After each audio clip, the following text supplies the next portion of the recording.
आज हम पढ़ेंगे वैदिक कालीन शिक्षा पार्ट 2।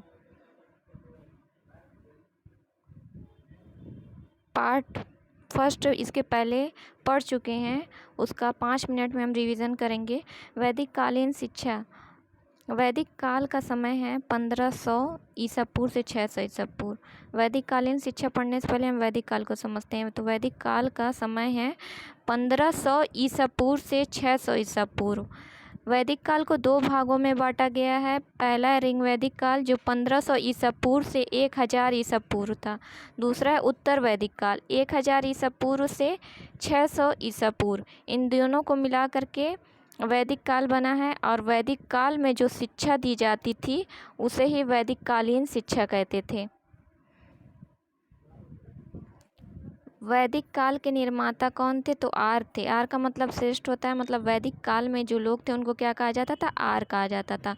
उनकी जानकारी हमें कहाँ से मिलती है? मतलब वैदिक काल की जानकारी हमें कहाँ से मिलती है? वेदों से। और जो वैदिक कालीन शिक्षा है उसका आधार भी वेद को माना गया है। वैदिक काल में जो शिक्षा दी जाती थी उसकी भाषा क्या थी? तो संस्कृत थी।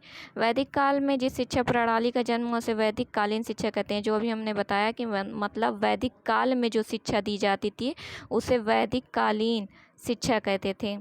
F.W. थॉमस ने भी वैदिक कालीन शिक्षा के बारे में कहा है। F.W. थॉमस ने क्या कहा है वैदिक काल के बारे में, ये जानते हैं। F.W. थॉमस ने कहा है कि ऐसा कोई देश नहीं है जहाँ ज्ञान के प्रति प्रेम इतने प्राचीन समय में प्रारंभ हुआ हो जितना हमारे मतलब भारत में, जिसने इतना स्थायी और शक्तिशाली, मतलब ये वैदिक काल जो था उसकी शिक्षा जो थी वैदिक कालीन शिक्षा, उसका स्थायी और शक्तिशाली प्रभाव उत्पन्न किया हो जितना भारत ने। मतलब F.W. थॉमस ने कहा है कि ऐसा कोई देश नहीं है जैसा हमारा भारत है, जहाँ ज्ञान के प्रति इतना प्रेम है, जो इतने प्राचीन समय से, मतलब 1500 ईसा पूर्व से 1500 ईसा पूर्व से ही ज्ञान के प्रति प्रेम उत्पन्न हो चुका था, जिसने इस वैदिक कालीन शिक्षा ने स्थायी और शक्तिशाली प्रभाव उत्पन्न किया जितना कि भारत ने। मतलब कोई इतना प्राचीन समय से शिक्षा के प्रति प्रेम और ज्ञान के प्रति प्रेम किसी भी देश में नहीं दिखता है जितना भारत में। और उसका प्रभाव भी हमको दिखता है कि अभी तक वेद आदि उपनिषदों का ज्ञान अभी तक लोग लेते हैं। वैदिक कालीन शिक्षा की शुरुआत विद्यारंभ से शुरू होती है। विद्यारंभ मतलब पढ़ाई लिखाई आरंभ हो गई, इस वर्ड से ही पता चलता है विद्या आरंभ। इसका संधि विच्छेद करेंगे, विद्या मतलब आरंभ हो गई। विद्या संस्कार से होता है। जो विद्या आरंभ संस्कार था या प्राथमिक शिक्षा, ये प्राथमिक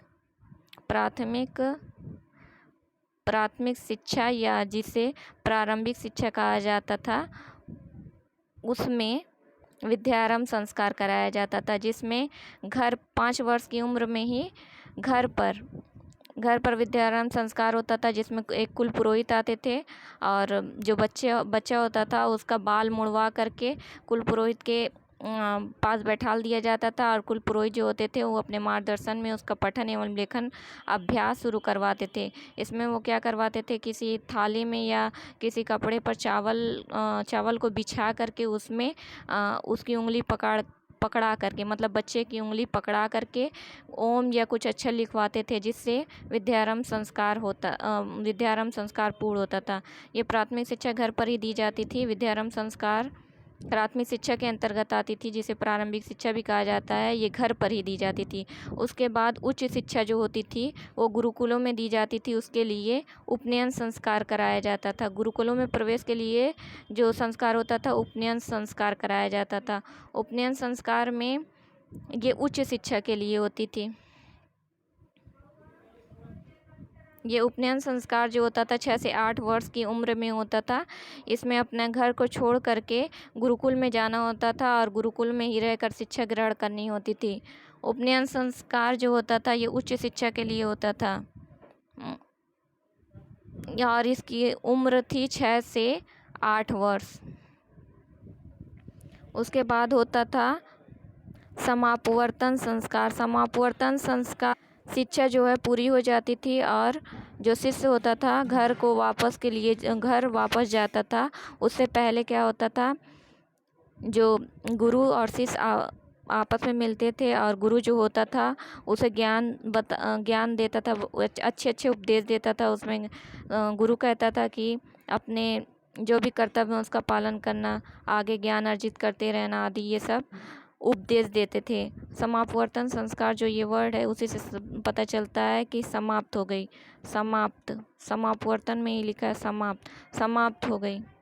समापवर्तन संस्कार से ब्रह्मचर्य जीवन का अंत और गृहस्थ जीवन का प्रारंभ होता था। मतलब गृहस्थ जीवन का प्रारंभ शादी विवाह आदि होता था इसमें।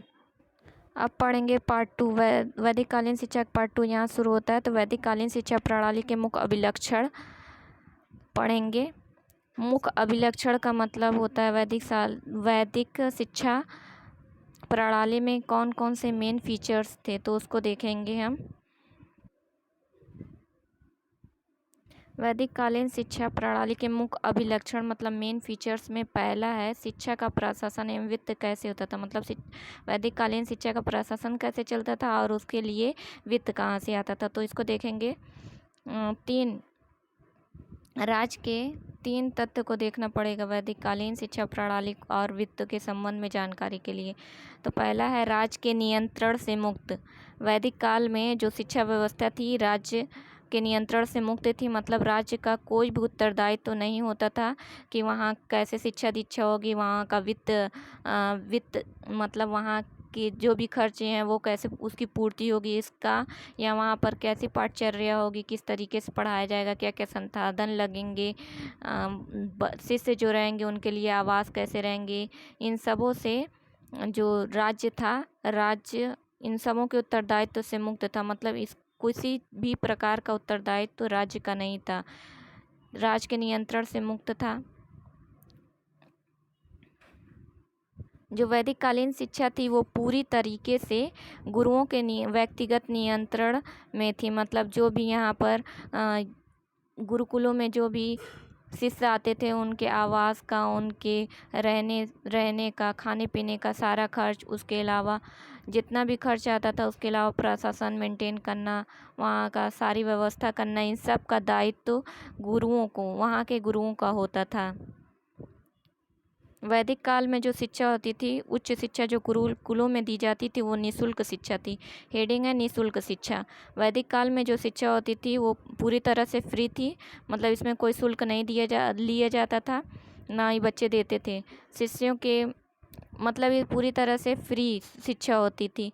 शिष्यों के आवास जो, क्योंकि गुरुकुलों में अभी पहले ही बताए थे कि गुरुकुल में जाकर शिक्षा ग्रहण करना होता था। जो भी शिष्य रहते थे तो वहाँ के जो गुरु रहते थे वो शिष्यों के रहने का आवास, भोजन, इन सब की व्यवस्था गुरु स्वयं करते थे। और जो शिष्य रहते थे गुरु के आवास जो था गुरु का आवास, वहीं रहते थे। यहाँ शिक्षा पूर्ण होने पर शिष्य गुरुओं को अपनी जो भी उनकी सामर्थ्य रहता था, जो भी वो जितना दे सकते थे उसके हिसाब से जब उनकी शिक्षा पूरी हो जाती थी, समापवर्तन संस्कार जो अभी बताया हमने, समापवर्तन संस्कार के बाद शिष्य और गुरु आपस में मिलते थे और उपदेश देते थे। उसके बाद जो शिष्य रहता था अपनी इच्छा अनुसार जो दे सकता था वो देता था, जिसे गुरु दक्षिणा कहते थे। इससे इन सब का खर्चा पूरा किया जाता था। उसके अलावा जो धनी व्यक्ति थे वो इन लोग को दान इत्यादि देते थे। इससे भी यहाँ जो खर्च होता था गुरुकुल का वो उसी से मेंटेन होता था। उसके अलावा यहाँ जो शिष्य रहते थे सुबह ब्रह्म मुहूर्त जिसे कहा जाता है, सुबह सुबह भिक्षाटन करने के लिए जाते थे। उससे भी ये गुरुकुलों का खर्च जो यहाँ बच्चे शिष्य रहते थे उनके आवास और भोजन की व्यवस्था की जाती थी। तो हमने 3 पॉइंट बताया है। पहला धनी व्यक्ति दान दक्षिणा देते थे, राजा महाराजा भी दान दक्षिणा आदि देते थे। आगे काल में से देखा जाएंगे, पहले यहाँ पर तो धनी व्यक्ति ही देखे जाएंगे, धनी व्यक्ति दान दक्षिणा देंगे। दूसरा पॉइंट हमने बताया कि शिष्य जो रहते थे गुरुकुलों में प्रवेश करने के बाद ये सुबह सुबह ब्रह्म मुहूर्त जिसे कहा जाता था जाते थे और वहाँ पर दक्षिणा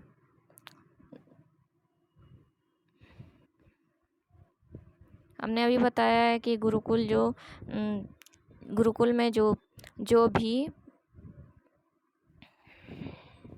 भी खर्च आता था उसकी पूर्ति के लिए धनी व्यक्ति दान देते थे। शिष्य जो थे भिक्षाटन करते थे और जब उनकी पढ़ाई पूरी हो जाती थी गुरु दक्षिणा देते थे।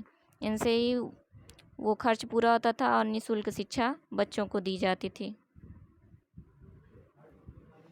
आय के स्रोत क्या थे? वैदिक कालीन जो शिक्षा दी जाती थी फ्री, तो उसके आय के स्रोत क्या थे? मतलब आय मतलब जो भी खर्च होता था उसके स्रोत क्या थे? तो दान थे, जो धनी व्यक्ति अभी बताया, जो धनी व्यक्ति देते थे। भिक्षा जो शिष्य होते थे भिक्षाटन करते थे ब्रह्म मुहूर्त में सुबह सुबह उठकर। उसके अलावा जो शिष्य होते थे जब उनकी पढ़ाई पूरी हो जाती थी समापवर्तन संस्कार के समय वो गुरु को गुरु दक्षिणा देते थे। इन तीनों से ही आय के स्रोत मतलब गुरुकुल का जो भी खर्च आता था इन तीनों से ही उसको मेंटेन किया जाता था। देखिए यहाँ लिखा है, गुरुकुलों को आज की भांति राज्य की ओर से कोई अनुदान नहीं प्राप्त होता था। उस समय राजा महाराजा और समाज के धनी वर्ग के लोग इन गुरुकुलों को स्वेच्छा से भूमि, पशु, अन्न, वस्त्र आदि दिया करते थे। जो भी गुरुकुल में जो शिष्य रहते थे वो वहीं रहते थे, वहीं उनका भोजन इत्यादि का प्रबंध कराया जाता था। तो उसके लिए जो राजा महाराजा या धनी व्यक्ति थे तो वो लोग दान इत्यादि करते थे। उसमें जैसे आगे सुने होंगे अपना नालंदा विश्वविद्यालय को हर्ष ने 100 गांव का दान दिया था। मतलब 100 गांव से जो राजस्व इकट्ठा होता था वो सीधे नालंदा विश्वविद्यालय को दिया जाता था, जो भी पैसा आता था। उसी तरह जो धनी व्यक्ति थे दान देते थे, उसमें भूमि दे देते थे, पशु दे देते थे, क्योंकि वैदिक काल में जो पशु था सबसे जो पशु जिसके पास जितना पशु था वो व्यक्ति उतना धनी माना जाता था। पशु का विशेष महत्व अन्न दान में दे दिया जाता था, वस्त्र इत्यादि दान में दे दिया जाता था। गुरुकुलों के दैनिक आवश्यकताओं की पूर्ति के लिए जो शिष्य होते थे गुरुकुल में जो दैनिक आवश्यकता, जैसे वहाँ पे आवास में रहेंगे तो भोजन की आवश्यकता है, तो उसको पकाने के लिए जो भी उसकी सामग्री लगेगी, शिष्य जो सुबह सुबह ब्रह्म मुहूर्त में भिक्षा मांग कर लाते थे। इन गुरुकुलों के आय का तीसरा स्रोत गुरु दक्षिणा था। दूसरा स्रोत था भिक्षा मांगना, जो भिक्षाटन करते थे सुबह सुबह। उसके बाद तीसरा स्रोत था गुरुकुलों का गुरु दक्षिणा, जो समापवर्तन संस्कार के बाद शिष्य गुरु को देता था। शिष्य अपनी शिक्षा समाप्त होने पर गुरुओं को अपने सामर्थ्य अनुसार, जो अभी हमने बताया है कि शिष्य जो रहता था गुरु से मिलता था और जब उसकी पढ़ाई पूरी हो जाती थी समापवर्तन संस्कार के बाद वो उसे अपनी इच्छा अनुसार या जिसका उतना सामर्थ्य था जितना वो दे सकता था उसके हिसाब से वो भूमि, पशु, अन्न इत्यादि देता था। इसी को गुरु दक्षिणा कहते थे। तो हमने 3 पॉइंट बताया है। 3 पॉइंट हमने बताया। धनी वर्ग जो दान इत्यादि देते थे, दान में कुछ भी दे देते थे, पशु, भूमि इत्यादि। दूसरा पॉइंट बताया कि ब्रह्म मुहूर्त में जो शिष्य होते थे भिक्षा मांगते थे, मतलब भिक्षाटन करते थे, जिससे उनकी दैनिक आवश्यकताओं की पूर्ति होती थी। भिक्षा में जो कुछ भी वो सामग्री दे देते थे लोग, उनसे वो दैनिक आवश्यकताओं की पूर्ति मतलब भोजन इत्यादि बनाते थे। और उसका तीसरा गुरुकुलों के आय का तीसरा स्रोत हमने बताया गुरु दक्षिणा, जिसमें जब शिष्य की पढ़ाई पूरी हो जाती थी और समापवर्तन संस्कार होता था तो शिष्य अपने सामर्थ्य अनुसार मतलब जो जितना दे सकता था उसके हिसाब से और अपनी इच्छा अनुसार अगर देना चाहता था तो दान नहीं गुरु दक्षिणा देता था, जिसमें वो भूमि भी दे सकता था, पशु, वस्त्र, अन्न इत्यादि कुछ भी दे सकता था, जिससे गुरु दक्षिणा कहते थे। अब हम देखते हैं शिक्षा की संरचना, मतलब वो शिक्षा कैसी थी और उसका संगठन कैसा था। वैदिक काल में शिक्षा 2 स्तरों में विभाजित थी, मतलब 2 भागों में बटी हुई थी, प्राथमिक शिक्षा और उच्च शिक्षा। प्राथमिक शिक्षा जो होती थी विद्यारंभ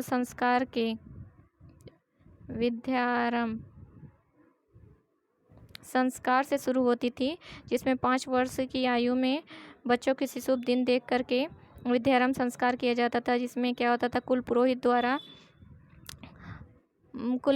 कराया जाता था। बच्चों को कुल पुरोहित के सामने बैठा दिया जाता था और कुल पुरोहित के मार्गदर्शन में वो विद्यारंभ संस्कार किया जाता था, जिसमें कुल पुरोहित बच्चे का हाथ पकड़ करके एक थाली में जो चावल रखे होते थे उस पर कुछ कुछ पठन पाठन या कुछ लिखवाते थे जैसे ओम हो गया या अक्षर हो गए।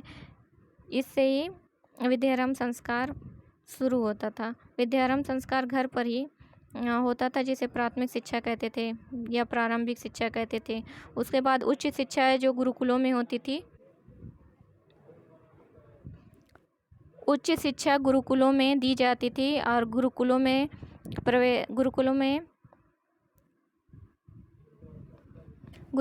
प्रवेश के लिए इनका उपनयन संस्कार कराया जाता था।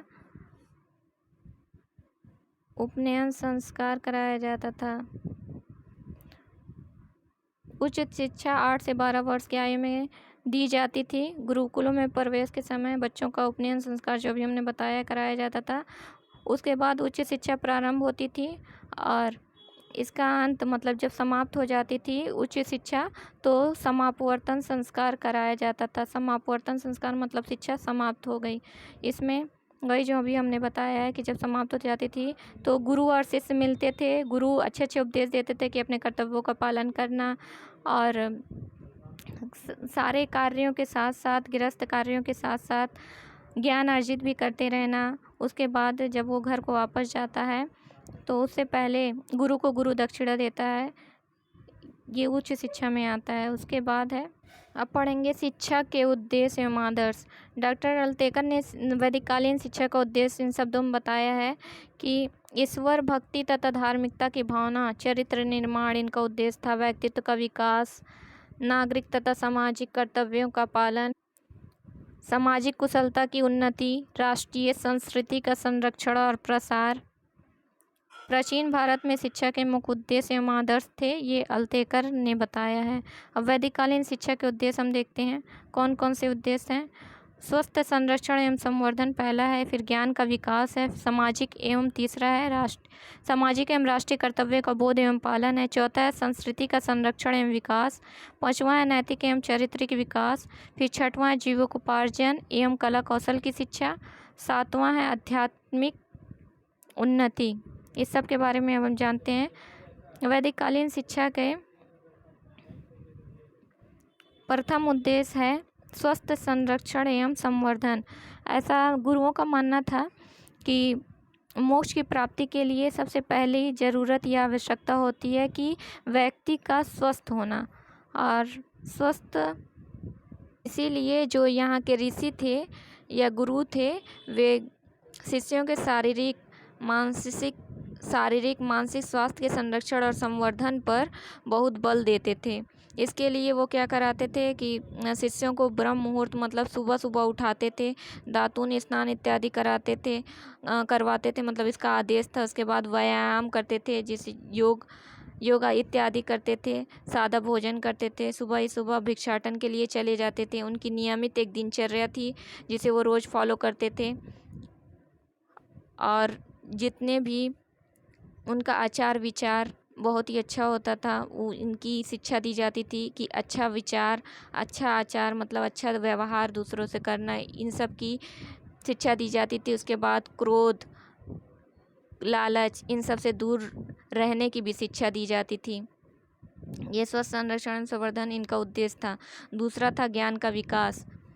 वैदिककालीन शिक्षा का उद्देश्य ज्ञान का विकास था। आज की तरह उनका ज्ञान अर्जित करने का ये आधार नहीं होता था कि हमको कल जा कर के अच्छी से अच्छी जॉब लेना है या समाज में अच्छी प्रतिष्ठा बनाना, ये नहीं। सबसे पहले उनका उद्देश्य होता था ज्ञान का विकास। लेकिन अब क्या है, सबसे पहला उद्देश्य कोई अच्छी जॉब, ये है, ज्ञान का विकास बाद में। तो पहले वैदिक काल में पहले से ही ज्ञान का विकास पर जोर सबसे ज़्यादा दिया जाता था। ज्ञान के विकास के साथ साथ इनको तमाम तरह के कौशलों का भी अभ्यास कराया जाता था। इनमें दोनों तरह के ज्ञान का विकास कराया जाता था। आध्यात्मिक और भौतिक दोनों ज्ञान दिया जाता था। जैसे भौतिक जीवन मतलब जो भी जीविकोपार्जन है, वो उनसे संबंधित कौशलों की शिक्षा दी जाती थी, जिससे वो जीविकोपार्जन कर लें, मतलब अच्छे से जी लें।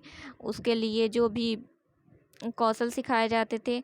उसके अलावा भौतिक विकास में हो गया। उसके बाद आध्यात्मिकता के लिए उन्हें नीति शास्त्र, धर्म इत्यादि का ज्ञान कराया जाता था, जिससे मोक्ष इत्यादि वो प्राप्त कर सकें। उसके बाद है सामाजिक एवं राष्ट्रीय कर्तव्यों का बोध। तीसरा पॉइंट है बोध एवं पालन। इसमें सामाजिक कर्तव्यों और राष्ट्र के प्रति ज्ञान कराया जाता था। गुरुकुल शिक्षा पूर्ण होने पर समावर्तन संस्कार कराया जाता था। शिष्यों को अच्छे अच्छे उपदेश दिए जाते थे। माता पिता की सेवा करना, गृहस्थ जीवन व्यतीत करना, तो अपने सभी जितने भी कर्तव्य हैं उनका पालन करना, इन सब इत्यादि का सामाजिक कर्तव्य इत्यादि का बोध कराया जाता था। उसके बाद चौथा है संस्कृति का संरक्षण एवं विकास।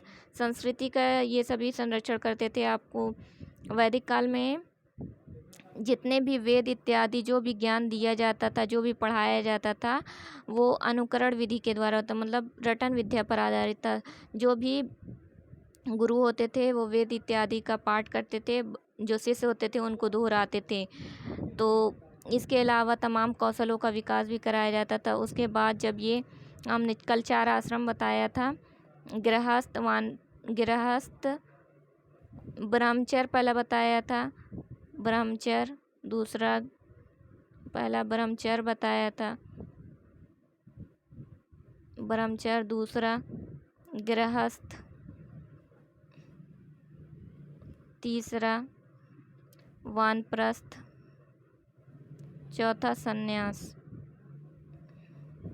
ब्रह्मचर्य में ये सारी प्राथमिक और उच्च शिक्षा ग्रहण कर लेते थे। उसके बाद गृहस्थ जीवन में प्रवेश करते थे। इसमें भी वो ज्ञान को छोड़ते नहीं थे, ज्ञान का अर्जन करते रहते थे। उसके बाद जब गृहस्थ जीवन त्याग कर वन में जाते थे, मतलब जंगल में जाते थे, तो वहाँ पर भी सारे प्रकार के ज्ञान अर्जित करते थे कि इन कौन सी औषधि किस काम आएगी, जंगल में क्या क्या कौन कौन से पेड़ हैं, उसका उपयोग किन किन चीज़ों में हो सकता है, कौन सी औषधि बन सकती है, इन सब का ज्ञान वो लेते थे। उसके बाद जब सन्यासी का जीवन बिताते थे, मोक्ष की प्राप्ति से पहले वो सारा ज्ञान गांव-गांव घूम करके वो देते थे। उसके बाद तपस्या और मोक्ष की प्राप्ति के लिए चिंतन, मनन और तपस्या करते थे। ये जो 4 आश्रम हमने बताया था, इसी से संस्कृति का संरक्षण होता था। कैसे संरक्षण होता था?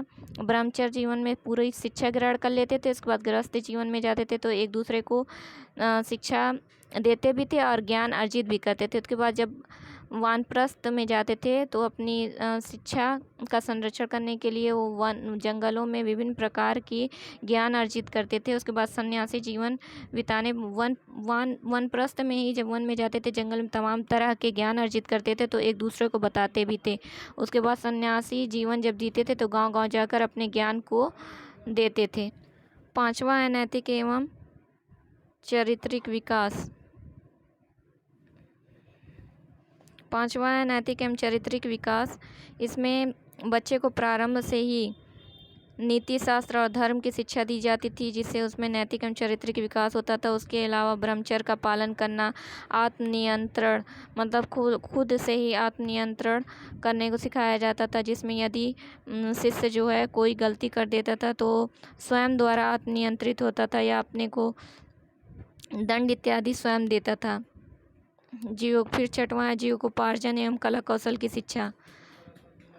वैदिककालीन शिक्षा का एक उद्देश्य ये भी था कि जो भी शिष्य हैं उनको जीविकोपार्जन की भी शिक्षा दी जाए, जैसे कृषि हो गए, पशुपालन हो गया, इन सब की शिक्षा दी जाती थी, जिससे वो अपना जीविकोपार्जन कर लें। 7वां उद्देश्य आध्यात्मिक उन्नति। आध्यात्मिक उन्नति के लिए उन्हें मोक्ष की प्राप्ति के लिए तमाम प्रकार के ज्ञान दिए जाते थे, जिससे वो मोक्ष प्राप्त कर लें, क्योंकि उपनिषद में मोक्ष की प्राप्ति का आधार ज्ञान को बताया गया है कि ज्ञान के माध्यम से भी आप मोक्ष प्राप्त कर सकते हैं। इसलिए वैदिक काल में जो है ज्ञान को आध्यात्मिक उन्नति का मार्ग बताया गया है। इसमें तमाम प्रकार के धर्म एवं नीति शास्त्र का ज्ञान कराया जाता था और धार्मिक भावना, ईश्वर भक्ति की भावना का विकास कराया जाता था, जिससे आध्यात्मिक उन्नति हो। ये था वैदिक कालीन शिक्षा के उद्देश्य।